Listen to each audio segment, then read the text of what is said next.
Oh, I gotta get my virtual background. Oops. Yep. All right, we're sharing now. Are you ready? So ready. Yeah, let's do this. All right. Well, listen, we'd like to thank Moscow Studio for hosting this room and the VCS. Today we have Adobe Photoshop for Dummies, taught by Jordan Nash, and of course he could teach the expert class. But anyways, thank you, Jordan. It's all yours. Thanks. It's great to be here in the Boscoyo room. Thanks to all of our sponsors, co-hosts, hosts, presenters. It's awesome to be a part of this, and I'm thrilled that they asked me to teach a little class about this. Well, I don't know if I volunteered or I was voluntold to teach a class about this. The topic that I've been assigned to teach is Photoshop for Dummies, and I did not pick the name of the class. Ed chose this name.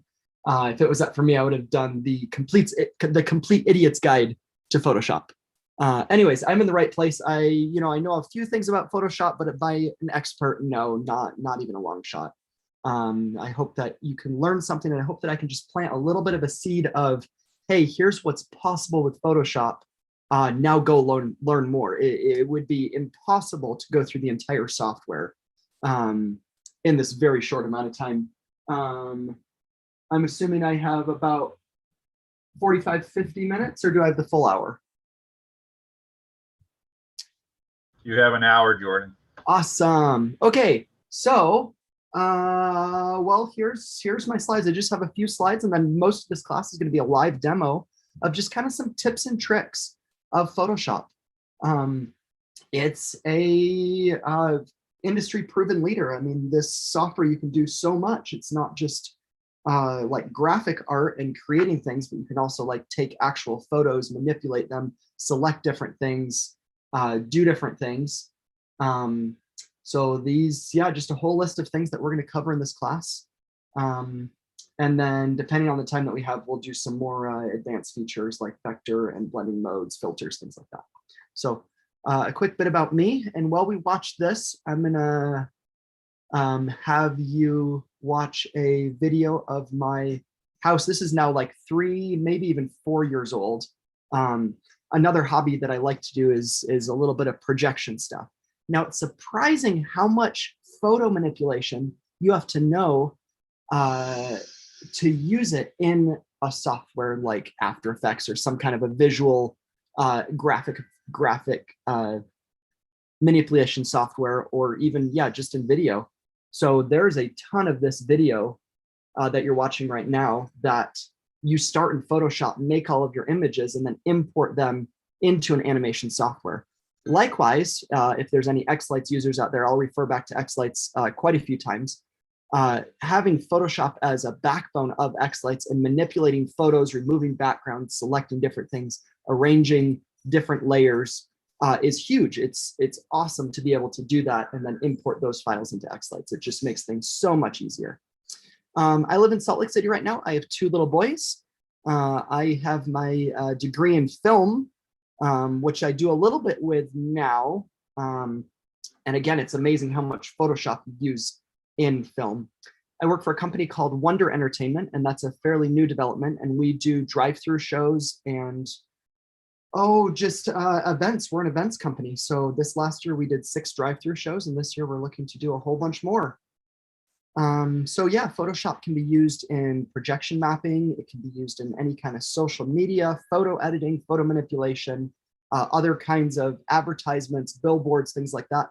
And then, as I mentioned, it can also be used in Xlights. So let's jump right into it. Again, I just have 1 or 2 slides here right at the beginning, and then most of this will be a live demo. So a few just concepts I want to chat about off the top. And let's jump into those. So the first one is a raster versus a non-raster format.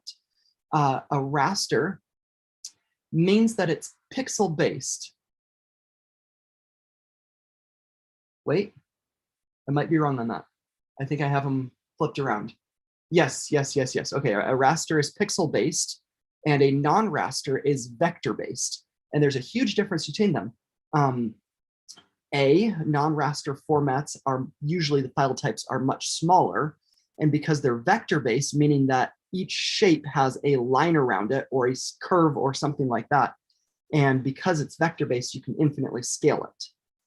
So when you're looking for images and you need to make things really, really big, it might be a good idea to look for things that are non-raster or vector-based. And we'll jump into that a little bit later, and we'll do a little demo at the very end about how Photoshop can do non-raster formats and vector formats. Raster formats means that it's pixel-based.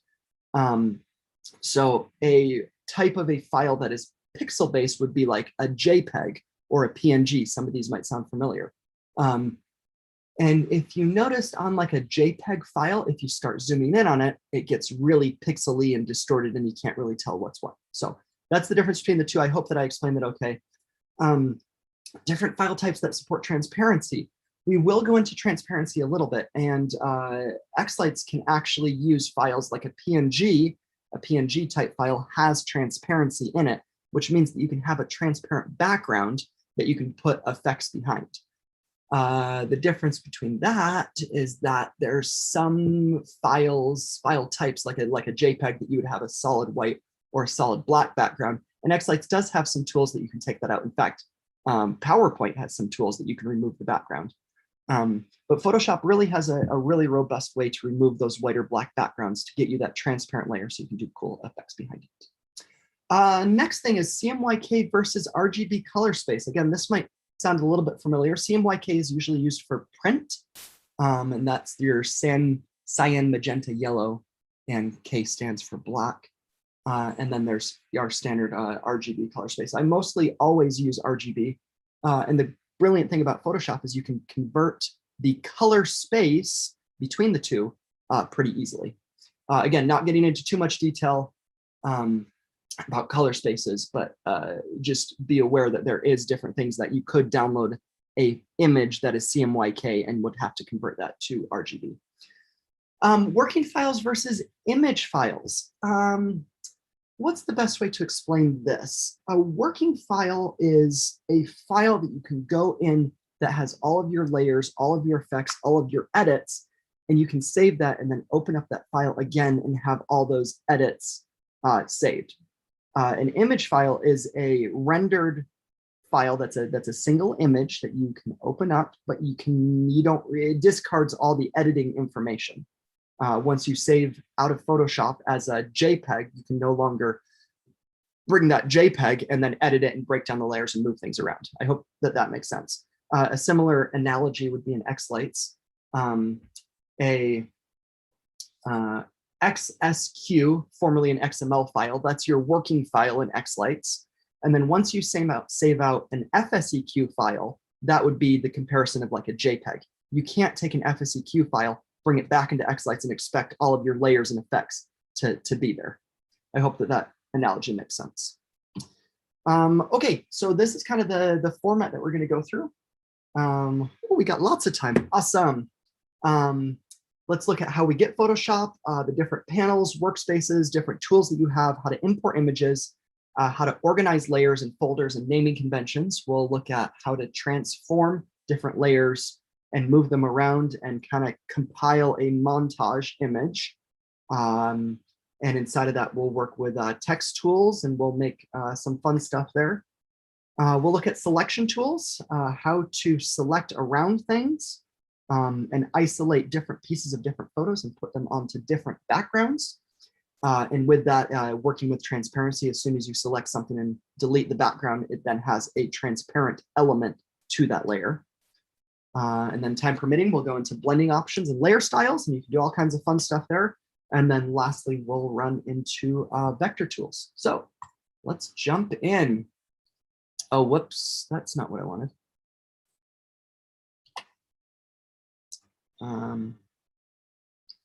Let me just get my stuff up and running here. Let's jump into where we can get Photoshop from. And the answer is adobe.com. So let's just look at how to get it.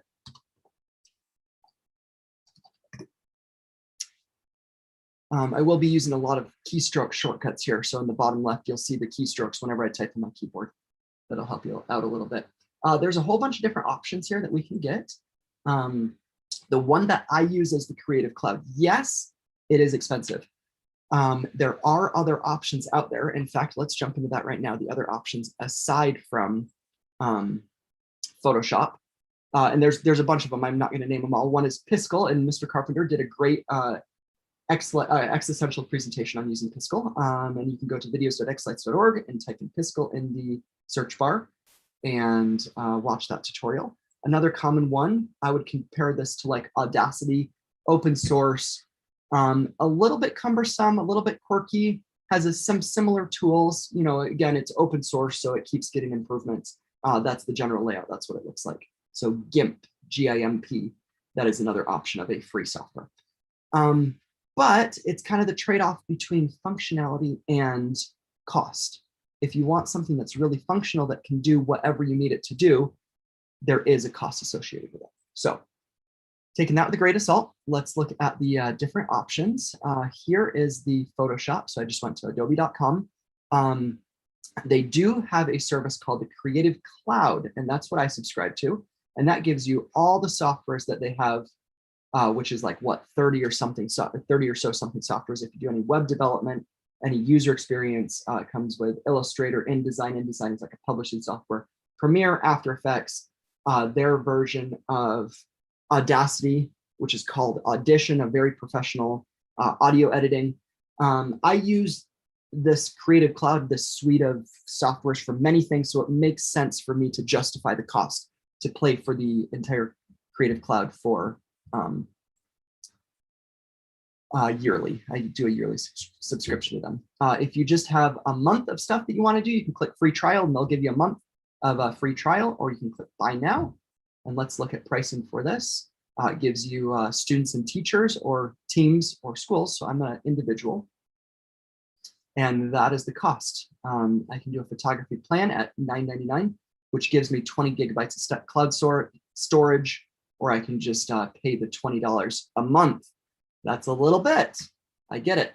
But again, if you're just doing a month's worth of work, you can always try the trial, fiddle around with it, see if it works for you. For me, it makes sense. It doesn't make sense for everybody. And again, I do the Creative Cloud, so I get everything, so I do pay a little bit more. Okay, I think that we've beaten that horse dead. That's how to get it. What it gives you is it gives you a little download widget. This is my Creative Cloud on my desktop. And here's all the software that it comes with. So I just have Photoshop installed. What's awesome about this is it automatically, well, it doesn't automatically, but it gives you updates, and I can update the software right within this little software widget. So let's click open on Photoshop. And as soon as we open it, we are presented with a splash screen. And let's look at the splash screen. So let's look at Create New. This is where you can set up a new document, a new photo, a new canvas.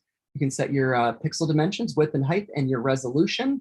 I usually work in 72. Film is 300 pixels per inch, but 72 pixels per inch is a pretty standard common number that I like to work with. So I can just select my resolution from templates, where I can get templates here. I can even do print, like a letter, 8.5 by 11. I can come over to film and video. Here's my 1920 by 1080. And that will actually give you title safe guides, you know, all kinds of templates that you can use. And notice at the beginning here, it also gives you the RGB or CMYK. There's those options that I talked about earlier. I'm going to close this, and instead, let's come over to here and open up. Let's go with Santa. I'm going to right click this and go to open with Photoshop. And boom, there's my Santa. It automatically makes a canvas the same size as my image. And we'll refer back to this photo a few times. Before we dive too deep in, let me just kind of explain the layout here, a whole bunch of different things that we have.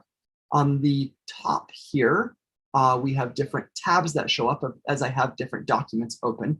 And I can quickly switch between different documents by just selecting different tabs here. And you'll see that as I open more images, more tabs will show up here. At the very top, this toolbar relates to the tool that I have selected. Whole bunch of tools here on the left. Again, this might look a little bit daunting of all these tools. Hey, what do all these little icons mean? They all do different things. I'll go through them real quick and we'll use a few of them today in the demo. The first one, shortcut key V on your keyboard, and I'll use my keyboard a lot because it just saves so much time than using your mouse and going to click on things, is just your move tool. That's kind of your standard tool. I have a marquee tool, so I can select different areas. I can select Santa's face there. Now, on all of these, if I click and hold on the icon there, it gives you different options, and that goes through all of these different tools. Similarly to the marquee tool, there's the polygonal marquee or the lasso tool, in which I can go and make a selection in a polygon, double click to close the selection, and boom, you can see my marching ants around the selection. And we'll come back to that in a minute. We have quick selection tools where we can select different things based on color, or you can use like an AI based quick select, and we'll do selection. We'll come back to that in a little bit. Crop tools, I can simply drag this. If I hit enter, my image is cropped. And hit Control Z to undo that. Framing tool, eyedropper tool, we can grab the eyedropper tool, and notice as I move this around, this color palette down here changes. So I can quickly select a color that I like and then use that color to apply it to something else like a shape or text. Spot healing tools, we can remove warts or zits or anything like that. Paintbrush tools, I don't know how much time we'll have to get into the paintbrush, but it's exactly what you would expect. I'm hitting my left bracket and right bracket tool to bring this up and down.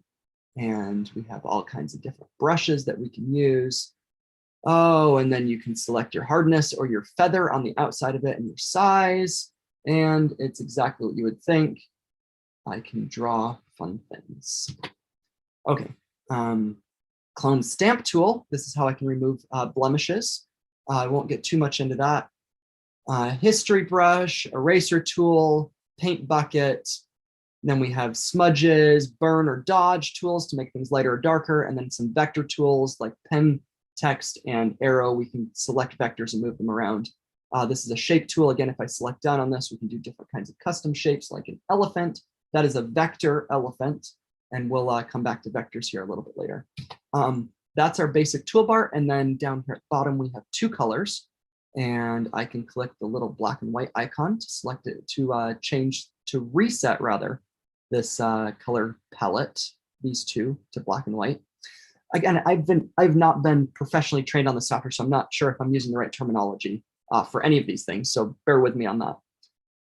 I have black as my foreground color, white as my background color. I can click these little arrows here to toggle between those two easily. And again, if I use my eyedropper, I can grab a color. I can switch my background to my foreground and grab another color. And it just kind of gives you two different colors to work with. So I'm going to click this to reset it to black and white. And let's move on. Notice as I select these different tools, my toolbar at the very top changes with different options relating to that tool, which is kind of cool. Where are we? Okay, on the right side, different panels that we have access to. Layers panel, I always have my layers panel up. I'll show you layers in just a minute. We have different channels. I hardly ever use this. You can turn on off different red, green, and blue channels if you need to see those. Again, I hardly use that, and different paths that you have access to. But mainly I use the layers panel and my text panel, and we'll do text here in a minute. Also, if I come up to a window, I can get to workspaces, and this gives me a few saved workspaces. They do have some 3D options. I don't think we'll hop into that at all. We can do some motion design. There actually is a video feature in Photoshop, which sounds crazy, but you can extract images and do animations inside of a video. So we can turn on a timeline here. And there's our timeline, so we can actually edit videos inside of Photoshop. And that's just silly. I'm going to close that tab. But yeah, different workspaces that we have access to if you're doing a lot of photography or graphic. I like to stay in the essentials. And depending on the workspace, it brings up these different panels. Notice that I only have 2 panels up right now. There's a lot of panels, and you can get really deep into the software. And again, this is just an overview, just to kind of spark the imagination of, hey, this is what you can do in Photoshop. Am I going to cover everything? No.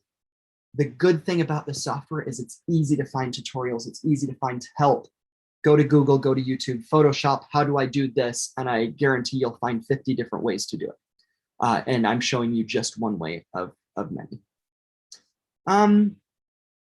Great. The next thing that's good to know is the image and canvas size. And there's a difference between the two. Under image, I'm going to select image and canvas size, and I'll show you the difference between those two. Image size, when I change this, it rescales the image to a specific pixel count. I'm going to select my chain, so as I adjust the width, the height automatically adjusts proportionally. Let's bring this down to, let's say, 2,000 pixels, and notice it automatically calculated the height. If I hit OK, that's about a third of the size. And notice that my image is now much smaller.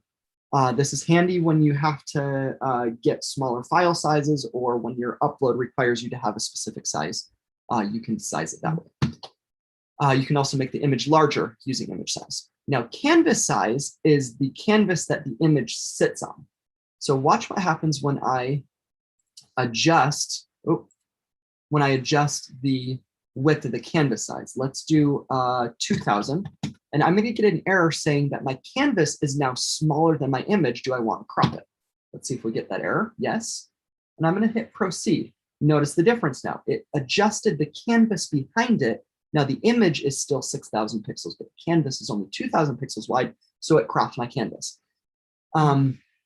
Yeah, you use your imagination to where this would be helpful. It does come in handy to be able to crop your canvas instead of your image. So those are the two ways to adjust your image size. We also have image rotation tools where I can adjust the entire image 180 degrees or 90 degrees, clockwise or counterclockwise. And then, as I showed you earlier, the other handy tool to have is your crop tool, where I can crop it quite easily. Just click this, drag this down. Let's say I just wanted Santa. I can bring in the right side, crop it to here, hit enter. And now, if I come back to my image size, notice that it's much smaller. It's only 2,300 pixels instead of the original 6,000. Okay, what's next? Let's add some layers to this. So to show you how layers worked, I'm going to bring up the EFL Designs logo. The logo that I got from EFL was a little bit pixelated, so I went ahead and recreated that. But I think that it's a good, EFL is one of our sponsors. Thanks for them for letting me use their logo, even though I didn't ask them permission. So notice the layer structure here. I have a whole bunch of layers here. And right off the bat, you see this weird checkerboard pattern. What does checkerboard mean? Checkerboard means that it is transparent. And why don't they use a specific color? Why is it white transparent? Well, if white's in your photo, how do you know what's in your photo and what's transparent? So Photoshop uses this checkerboard kind of pattern to tell you what's transparent. Now, I don't have any layers on right now, so the only thing that I see is this checkerboard, which is nothing. If I saved this out as a JPEG or a PNG, it would be nothing. So that's what transparency looks like. So this is the original logo that I recreated in here. I have a layer that has a gradient. Here, let me turn off that background layer there. I have a layer that has a gradient on it. And I can create that gradient by holding down the paint bucket tool and going to gradient. And I have options up here where I can select my color. If I double click my color there, I have a gradient editor that comes up here, and I can select my colors and also transparency on the top. And then what you do is simply drag I would need to create a new layer just to show you how that works. Drag a line from A to B, and boom, there's my gradient. That's how the gradient tool works. And then on top of that, I have a layer mask. Sure, while we're here, let me show you how layer masks work. So let's create a new layer. I now have this nice gradient. Now let's say I wanted a mask or just an area of this that shows. So I'm going to select my rectangle tool over here. This is a vector tool now, and select a rectangle over this. Nope, that's not what I want.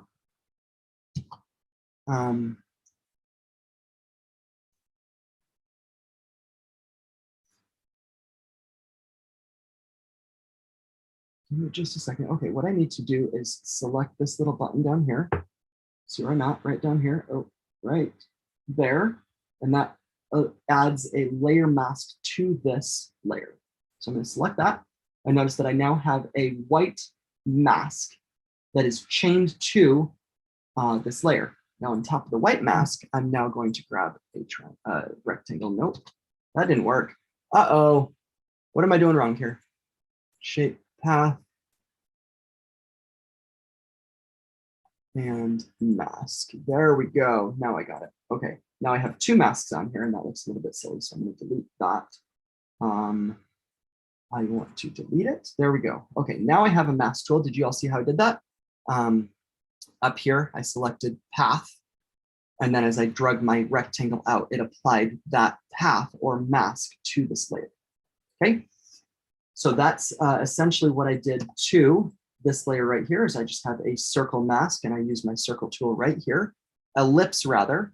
And as I created my ellipse, you hold down the shift key, and that will make it proportional. If I don't hold shift, it makes it oblong. And then using that, I can then create the mask. Okay, on top of that, I have a nice gradient. I have some text inside of a folder, and I have some other outline circles.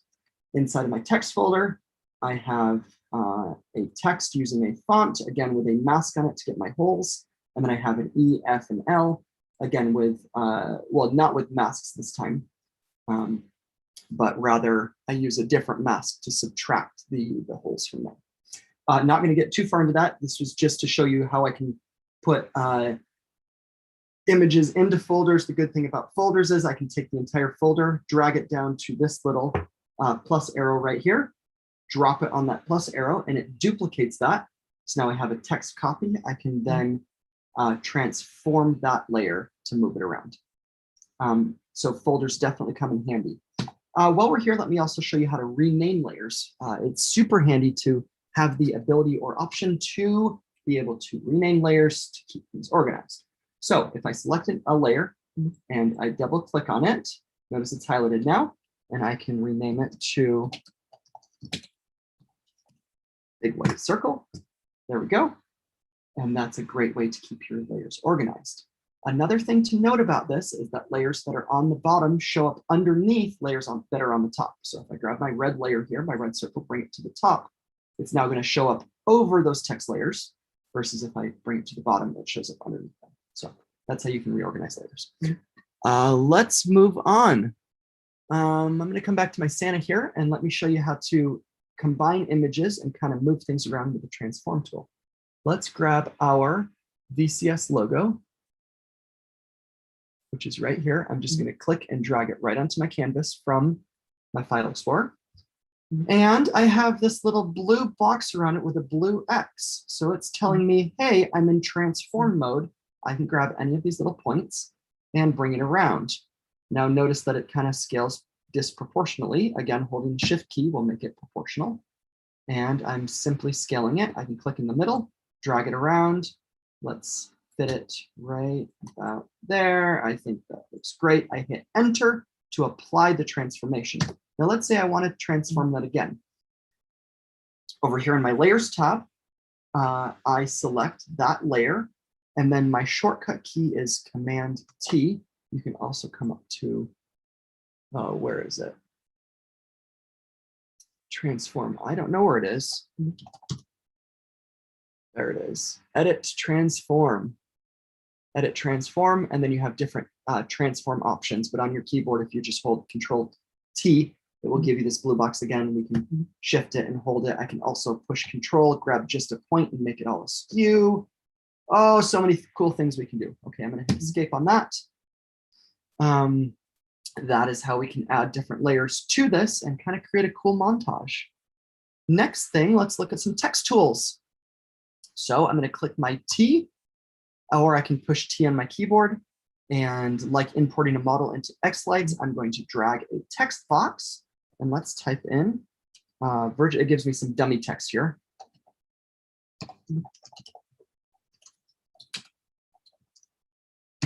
There we go. All right, I'm going to select all, Command A, and I need to open up my text panel so I can edit this text.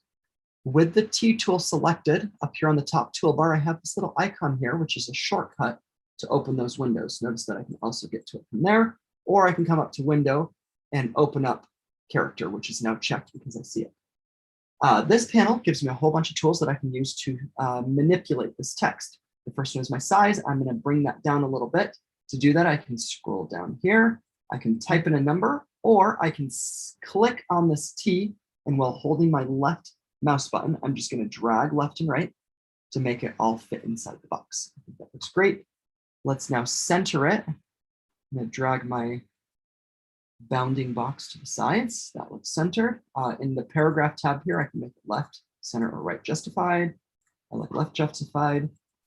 Let's scroll down and find a cool font. All right, I like that. That looks kind of like a Scrooge type font, Christmas Carol type font. Looks kind of fun. All right, let's change the color. And not red on red, let's do a green. Notice how I have both RGB, hue saturation, and lightness values here, or I can do CMYK values here, or I can do a hex number. You really have a ton of options in this color picker. If you're on a Mac, you also have these options on your little touchpad thingy on the top of your keyboard, which is kind of fun. You can use a keyboard, or you can use a color picker that way. Okay, I like that color. What else do we need to this? Do this. Let's look at these other tools that are in this panel. I have a faux bold tool. I have a faux italics tool. Inside of some of these fonts, in this tab to the right, like if I come and move it to Arial, let's say, notice that I now have a lot of options like bold or bold italic. Let's go back to regular and go back to my previous font, which is here. Notice that this font doesn't have those options, but I can cheat the italics using that little checkbox there.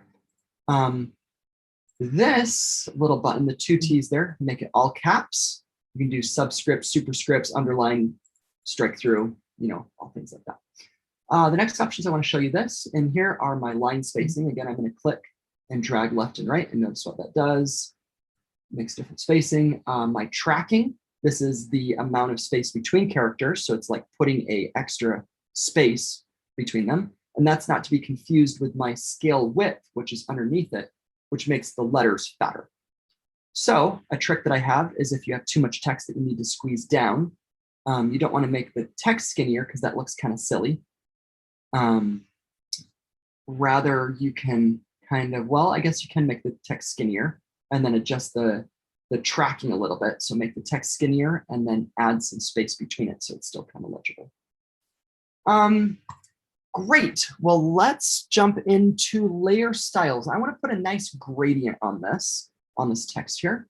Let's move it down a little bit. Select my layer, Control T. I'm going to hold, let's go down a little bit. I'm going to hold Shift to go down by 10 pixels at a time, or I can hold Control to go down a half a pixel at a time. So I'm going to hold Shift to bring it down a little bit. Again, hit Enter to save my transform. Right click on my layer and go to blending options. This is also called layer styles. This is where we can do all kinds of fun effects to this text. Let's click blending options, and we're presented with a little dialog box with a bunch of options that we can do. First, let's add a little drop shadow to it. I'm going to move the angle around. This is what angle the sun is coming from. Notice as I do this, kind of the angle of the shadow changes around a little bit. I can adjust my distance of the shadow as well as my size, which is like the blurriness behind it. Notice as I do that, it kind of blurs a little bit. So let's bring my shadow out a little bit and blur it just a little bit. Again, you can do like different contours, fall off patterns. You can make it more noisy, all kinds of options here. And then I can adjust my blending mode to screen. Some of these blending modes, some of these might look a little bit familiar. X-Lights have some similar options. And then I can adjust my opacity. Okay, next thing I want to do is I can do a color overlay and make it just a solid color. I can also blend that color with the original color. There's the original. There's the new color if I adjust the opacity. I do not want to do a color overlay. Let's do a gradient overlay. And double click on that. And again, I have the same gradient screen here. We have just kind of a cool gradient here. They have some pre-made gradients that I can use. Let's make it purple and blue. Yeah, because why not? Right, I'm gonna hit OK. Last thing I want to do is let's add a little bit of bevel to the edges. Notice what that does. Let me toggle that on and off. Right, it looks really flat right there. And it kind of looks a little bit beveled there. As I increase the depth, you can kind of see what it's doing to the text there. That looks kind of cool. And I'm going to adjust the angle of the bevel. Here's a cool thing about Photoshop. I have this angle setting in my bevel and emboss layer style. But in my drop shadow, I also have an angle. Now notice that I have this use global light checkbox, and that is checked on both of these. So as I adjust the sun degree of angle from here, you can see my little preview here. As I adjust that, it's also going to adjust the shadow angle. Notice if I put it down here, boom, my shadow is on the top right. If I adjust it here, not only does my bevel change, but the shadow is now on the bottom left, which is kind of a cool feature. And then I can add a stroke if I want to. Okay, great. I think that looks plenty tacky for what we need. So just a few different options of how you can use text. Fun stuff. Okay, next.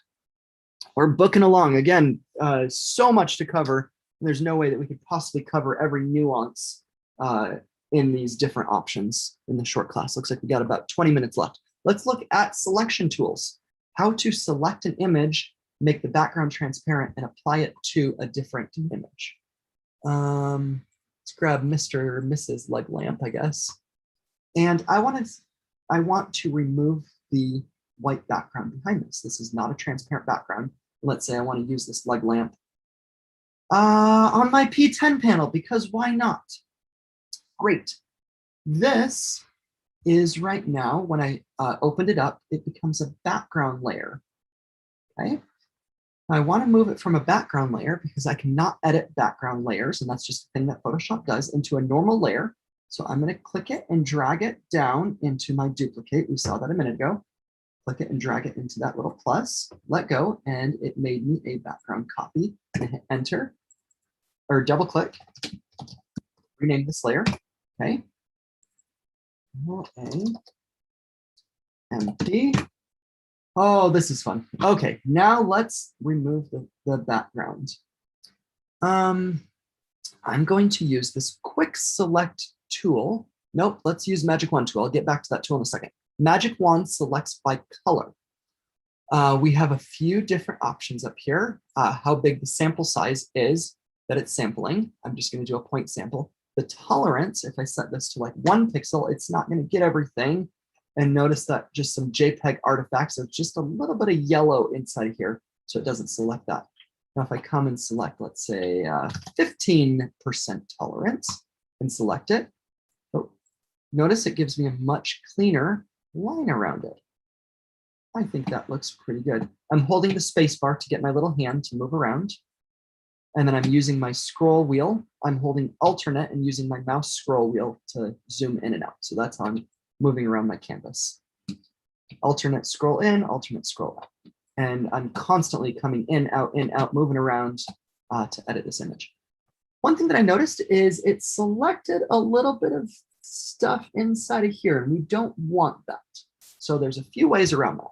Number one is if I select this checkbox contiguous, that means that only pixels that are touching other white pixels will be selected. So let's try that. Boom, right there.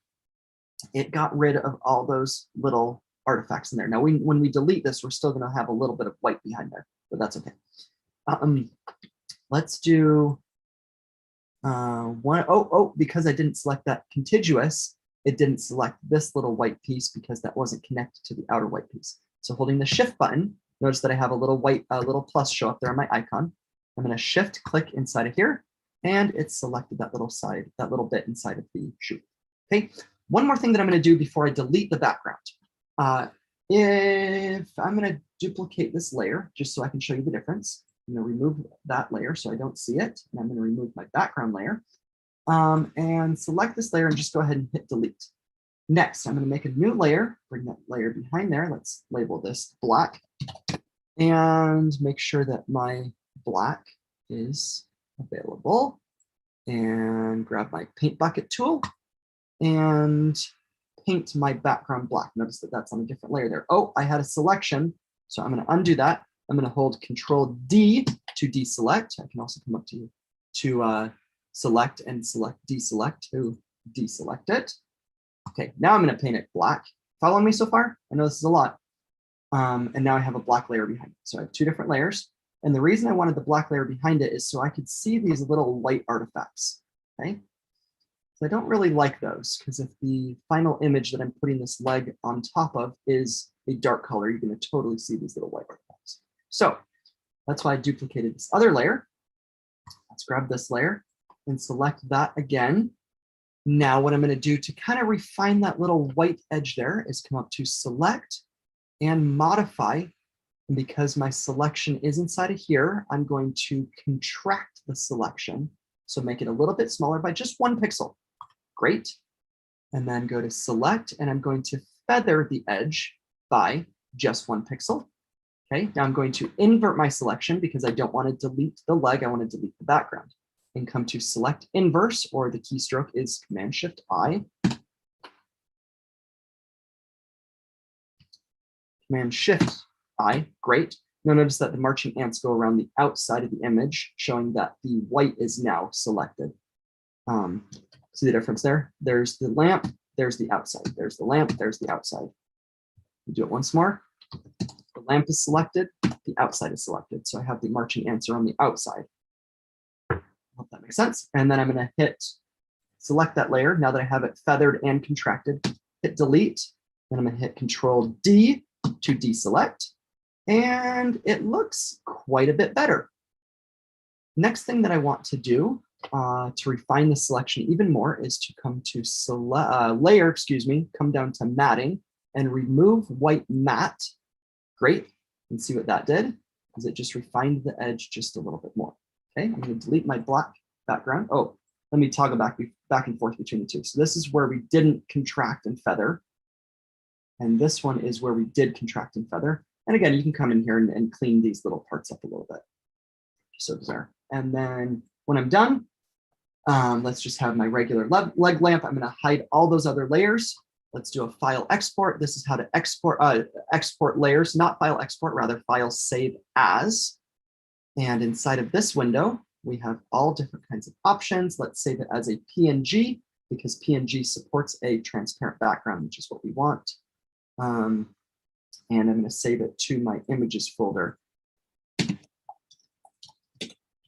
Transparent background.png, save, gives me a few more options. I'm going to hit OK. Now, if I come back to that folder, we should have the leg lamp right here. So this one has a white background. That one has a transparent background. Ta-da! All right, let's show you another demo of how that works. We got about 15 minutes left. And I think a great demo is to do cutout Bernie. Why not? In Bernie, let's use another tool. I'm going to duplicate my background layer. I always like to duplicate my original so I can always come back to it. Hide that layer, and then come up to my magic wand tool and select the option that says quick select. This actually uses like an AI type thing that Photoshop has built in to select objects based on their color. And I'm just going to click this and drag it around. And notice as I'm dragging, it's kind of selecting Bernie's coat, his mittens. I'm going to let go of my mouse, scroll down a little bit. Let's keep selecting here. I'm going to select all of this chair. Notice it's getting some of this background in there. That's okay. Great. So in about, 10 seconds, we selected most of Bernie, which is pretty darn awesome. Now I need to go through manually and kind of clean this up a little bit. So I'm going to grab my polygonal lasso tool. And either using the shift or the alternate, shift adds to it, alternate subtracts it. I'm going to clean this up a little bit. So I'm going to subtract this little bit by his ear. I'm going to hold alternate and draw a little thing in here. And again, I can make this as accurate as I want to. I'm not spending that much time on it. Let's come down here. Because this area is a consistent color, I'm going to use that same technique, but use the quick select tool, hold alternate to deselect and just draw a little line there. And boom, I got rid of that. Let's try and get rid of that. This tool does not like sharp corners. Notice that little bit right there, it didn't get that sharp corner, so I could always come in and deselect that little corner there. Great. And I'm not going to worry about those things right now. Let's do this little bit here and this little bit here. Great. And we already know how to do this technique. Let's modify contract by 1 pixel and modify feather by 1 pixel. Let's invert the selection and hit delete. That's pretty good. That's not too bad. This time, instead of removing the black or the white matte, I'm going to come down to layer, the same matting, and this time I'm going to select defringe. Defringe basically takes that 1 pixel of featheredness and duplicates it. I hope that that made sense, because we feathered it 1 pixel, and you can see here that we have a little bit of feathering right here. And to get rid of that, I'm going to come to select or to layer, matting, and defringe, and it just kind of fills that out just a little bit. And then I can take this and put it somewhere. I'm going to take the layer. Let's hit Control C to copy it. Come back to here and paste it. There it is. Control T to transform. We already know how to do all these things. And let's have Bernie sit right there. Hit Enter to save the transform. Great. Let's do one more example of how to select something. Thanks to Ed Smith for generously letting me use this photo out in front. Let's select them and put them inside of a new background. So I'm going to start with my quick select tool, because this is all not one color. If you have just one color, the magic wand usually works a little bit better. And let's just start tracing around. And notice as I'm tracing around, it's selecting the different areas.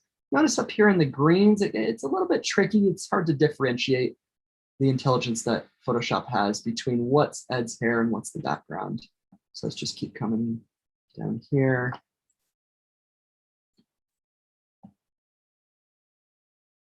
We'll hold minus to remove the pavement. Let's get the bunny. You see how fast this is. To select this, this usually took hours. You had to painstakingly draw around everything. So I'm just adding and subtracting different areas to get this selection. It's so fast. It's awesome. Way to go, Photoshop. All right, I think I'm almost there. Let's see here. I don't know what those are. Let's remove those. Let's come up.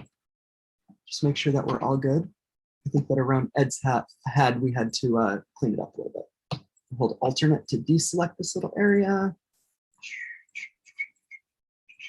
And deselect this little area here. And deselect this little area here. Great. Oh, and then there's a little bit right here that I'm going to pull out. And I'm doing this very quickly just to give you the idea of how to do these selections. And let's do this little bit right here. Okay, that's good enough for now. Let's do our same little technique here, modify, contract by a pixel. Again, depending on your resolution, you might want to do more than 1 pixel. If it's a super low resolution, you might not want to do this at all, because then it'll just look silly. It's feather, invert the selection, and hit delete. Notice that I get this little error screen here. What is it going to do? That is because you cannot edit a background layer. This is a step that I failed to take at the beginning. Notice that I duplicated the layers, and all of these I still have my background layer, which kind of sits there, and I turn the eyeball off, the visibility off. But I forgot to do that here. So it gave me that little error there. So I'm going to drag this layer down to the duplicate layer and remove the background layer. And notice that my background layer is locked there. Now hit delete. There we go. I think that looks great. And then I can come back in, and if you want to spend the time to clean that up. One more step is layer, matting, and defringe. Boom, by 1 pixel. And then we could take this layer and 10 minutes. I wanted to show you some vector things. So I was going to put a new background behind them, but I don't think we have time to do that. So let's just copy that layer and throw it into here. T to transform. The photo's cut off at the bottom. So I'm going to make it work by putting it at the bottom of my image. Scale it down. And there is Christmas Ed. Thanks, Ed. Okay,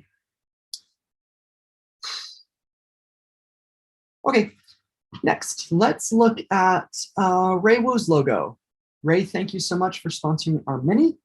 Appreciate your donation of pixels. This is the logo that I got, and it's quite low resolution. So I want to show you how to vectorize an image. And remember, when we have a vectorized image, that means that we can zoom in on it and just make it a lot higher quality. So I'll show you a before and after. So I've already done this already, but I'll do it again. This is after. Move that layer to the top so I can show you the difference. Before, so it's just kind of pixely. It's very JPEG-ish, high compression, low resolution. And then this is after, and this is all vectors inside of Photoshop. I love doing vectors inside of Photoshop. All of my coworkers mock me ruthlessly about using vectors inside of Photoshop because vectors really, they do work better in other software like Illustrator, but Photoshop does have limited vector capability. So if you do use a lot of vector, go for Illustrator, knock yourself out. For me, Photoshop works just fine for the limited vector tools it has. So let's start. I'm going to hide all of these layers, and I'm just going to do this D here. So let's make a new layer, hit the little plus button there. Now I'm going to select my pen tool over here. That's that tool right there. And let's start tracing around this. So I'm just going to start hitting points. If I click on a point, it makes a fine point with square edges. If I click and drag on a point, it makes a curve, which is kind of cool. So I'm just going to come around this and kind of make a rough outline of this logo. And I'm going to come back and clean this up later. Those are hard points, so I'm just clicking. Uh-oh, now I can't see what I'm doing. Okay, to get over that, I'm going to select my layer over here in the layers panel and bring down my opacity so I can see behind it. Okay, and now I can keep going. And notice when I click on my first dot, it makes a closed shape, which is exactly what we want. Great. Now I want to remove that center of the D. Let's bring this to like 50% opacity. I want to remove this. So the next time I click, I'm going to come up to here. Again, when I click on my pen tool, I have all these tools up at the top here. This is how the different pen shapes interact with each other. So I want to, I'm going to combine shapes for now. And let's create this D here just so it's on the same layer. And then once I draw this little bit here and this little bit here, again, I can spend the time to tidy this up a little bit. I'm going to come up here and go to subtract. To select this shape, I'm going to come to my arrow tool. Shortcut on the keyboard is A. Select this layer and go to subtract. Bring my opacity all the way back up. And boom, now I have subtracted inserts that are cutting out the main shape. Can I see how that worked? And then I can come back in here and clean it up if I want to get it really good. All right, now we've already kind of demoed this. Let's transform this. Oh, no, not that. Let's transform this out of the way so I can see what the original looks like. And let's add some layer styles to this. So I'm going to right click, go to blending options. Let's add a color overlay and grab my eyedropper tool to get the same color, hit OK.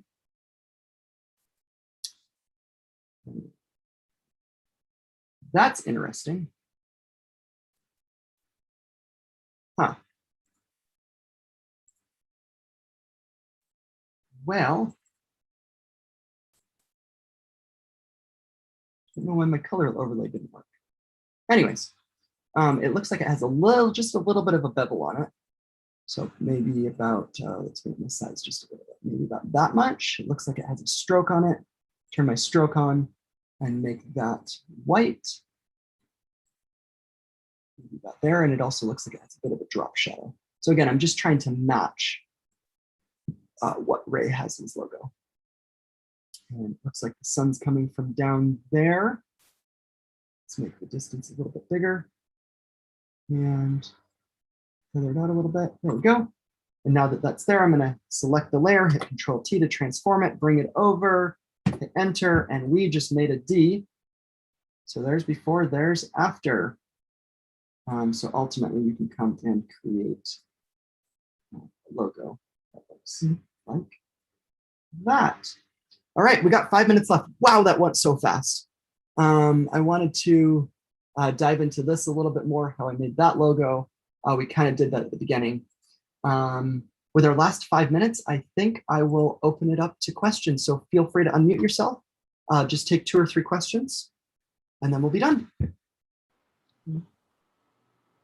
Hey, Jordan, on the virtual Christmas Summit logo, that oblong shape thing, is there a quick and easy way to create a drop shadow of that so you can offset it? So a drop shadow of the logo itself? Absolutely. So let me show you that.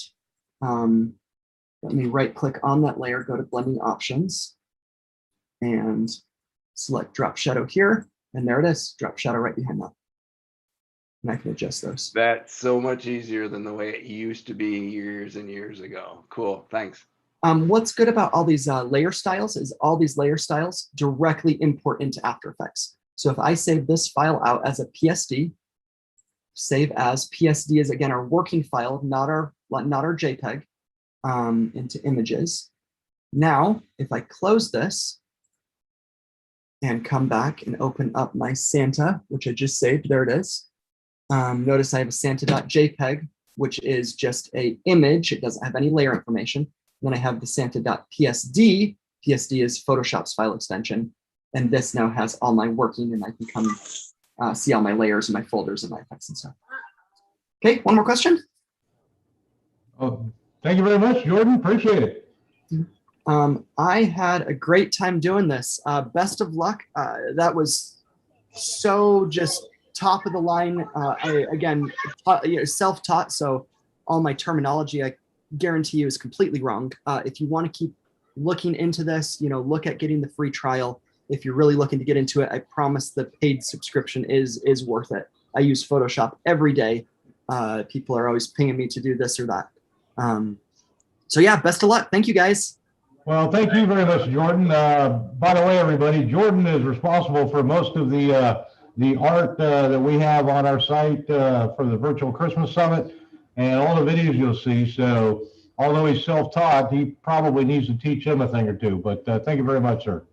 Yeah, thank you, guys. Appreciate that. And thank you, Boss Coyle, for supporting this room and sponsoring it. And we're going to take a small break, and then Keith is coming back for auto sequencing at 5:30. Thank you.